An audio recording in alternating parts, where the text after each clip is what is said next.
வணக்கம் மக்களே, tea cup channel உங்களை அன்புடன் வரவேற்கிறது. என்னுடைய பர்னர் பார்த்திங்கன்னா ரொம்ப டஸ்ட்டாக இருந்துச்சு. அது வேறு எல்லாம் நல்லாவே எரியலை, ரொம்ப ஸ்லோவாக எரிஞ்சுது. ஸோ அதனால் அதை வந்து க்ளீன் பண்ணலான்றதுக்காக நான் என்னென்ன ஐட்டம்லாம் எடுத்து வச்சுருக்கேன் பார்த்தீங்கன்னா, எலுமிச்சப்பழமும் ஈனவும் அதுக்கப்புறமா ஒரு பிடி அளவுக்கு சர்ஃபும் எடுத்து வச்சுருக்கேன். இப்போ நான் ஒரு 4 டம்ளர் போல் தண்ணி நல்லா கொதிக்க வச்சுக்க போகிறேன்.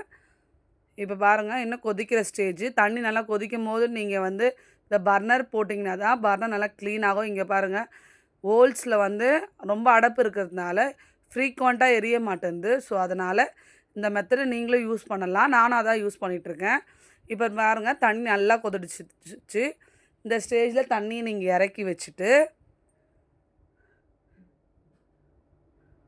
இப்போதைக்கு நீங்கள் ஒரு பிடி அளவுக்கு சர்ப்பு சேர்த்துக்குங்க. சர்ப்பு சேர்த்த உடனே நீங்கள் 2 பர்னர் இருக்கு இல்லையா, சின்னது பெருசு, இது 2த்தையுமே உள்ளே ஆட் பண்ணிக்கங்க.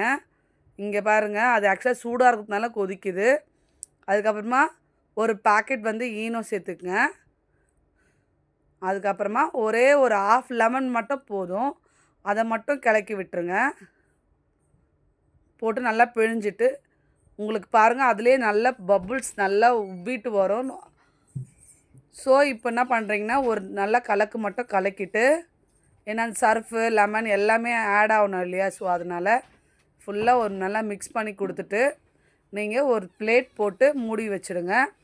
இப்போ இதை நான் காலையில் வாஷ் பண்ணி உங்களுக்கு காட்டுறேன் எப்படி க்ளீனாக இருக்குன்றத.